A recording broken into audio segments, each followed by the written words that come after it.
Okay, usap nga tayo. Sino dito yung kagaya ko na you choose silence over chaos? Ikaw yung taong tahimik lang. Hindi basta-basta nagre-react, hindi basta-basta pumapatol, pero ikaw din yung taong kahit tahimik ka lang, alam mo lahat ng nangyayari sa paligid mo. Ha? Ikaw ba to? Nako, sinasabi ko sa inyo, mag-ingat kayo sa mga taong tahimik. Oo, tahimik yan. Oo, hindi yan pumapatol. Oo, hindi yan basta-basta magre-react. Pero alam niyan lahat ng nangyayari sa paligid niya. Sila lang naman yung mga taong magaling mag-observe. Sila din yung mga tipo ng taong nakakatakot punuin. Sa totoo lang. Kasi alam nila sa sarili nila na once na pumutok sila, hindi nila makokontrol yung sarili nila.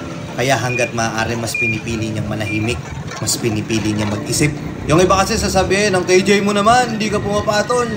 Patulan mo. Hindi nila gagawin yun. Tahimik lang sila. Alam nila ang mangyayari kapag pumatol sila. Totoo, di ba? Oo, ako maingay ako dito sa social media. Salita ako ng salita, walang katapusang mga salita lumalabas sa bibig ko. Pero sa personal, hindi nyo aakalain na sobrang tahimik kong tao. Suplado kung suplado. Lagi nga ako nakasimangot eh. Naglalakad lang ako dyan, bibili lang ako dyan. Lagi nakasimangot yung mukha ko eh. Oo, nabibilang ako dun sa mga taong tahimik na yun. Gusto ko lang ipaalam sa mga tao na hindi porket hindi pumatol sa iyo yung taong inasar mo, yung taong kinukutsa mo, yung taong sinasabihan mo ng hindi maganda.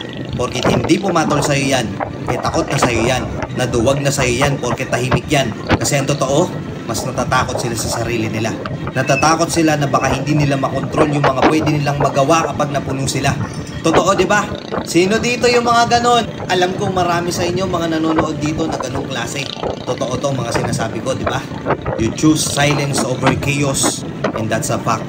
Sabi nga nila, kapag na-master mo yung katahimikan, na-master mo yung peace, na-master mong kontrolin yung sarili mo, mas nagiging delikado ka. Kasi oo, kaya mong saluhin lahat ng negatibo, kaya mong tanggapin lahat ng masasakit na salita, kaya mong baliwalain na lang lahat. Alam mo kung sino yung bobo kausap at hindi. Kapag bobo yung kausap mo, hindi mo napapatulan, hindi ka mag-aaksaya ng panahon sa kanya. Nananahimik ka na lang, ikaw yung taong tinutukoy ko. Yung iba patawa-tawa lang, pangiti-ngiti lang. May mga tao dito na kapag inasar mo, biniro mo ng hindi maganda. May mga tao dito na kapag pilit mo silang pipikunin, aalis na lang sila bigla. Mas pipiliin nilang wag na lang pumatol kesa kung ano pa magawa. Inuulit ko, tong mga taong tahimik na to, sila yung mga taong delikado. Kaya mag-iingat kayo. O, di ba ikaw to? Kung ikaw tong tinutukoy ko na sinasabi kong kagaya ko, kaparehas ng ugali ko, na ako bilib na bilib ako sa'yo. Hindi ko alam kung anong klase yung pinagdaanan mo noon, kung gaano kahirap yung mga struggles mo noon, kaya naging ganyan ka ngayon. Pero alam ko sobrang hirap ng pinagdaanan mo noon. Proud ako sa'yo kasi nakokontrol mo na yung sarili mo ngayon. Pilitin natin mag-control. Pilitin natin maging mabait sa lahat ng oras. Kasi oo, nakakatakot kapag tayo yung napuno. Diba? Nakarelate ka ba sa content na to? Follow mo kapag nakarelate ka dito. Let's go and peace out!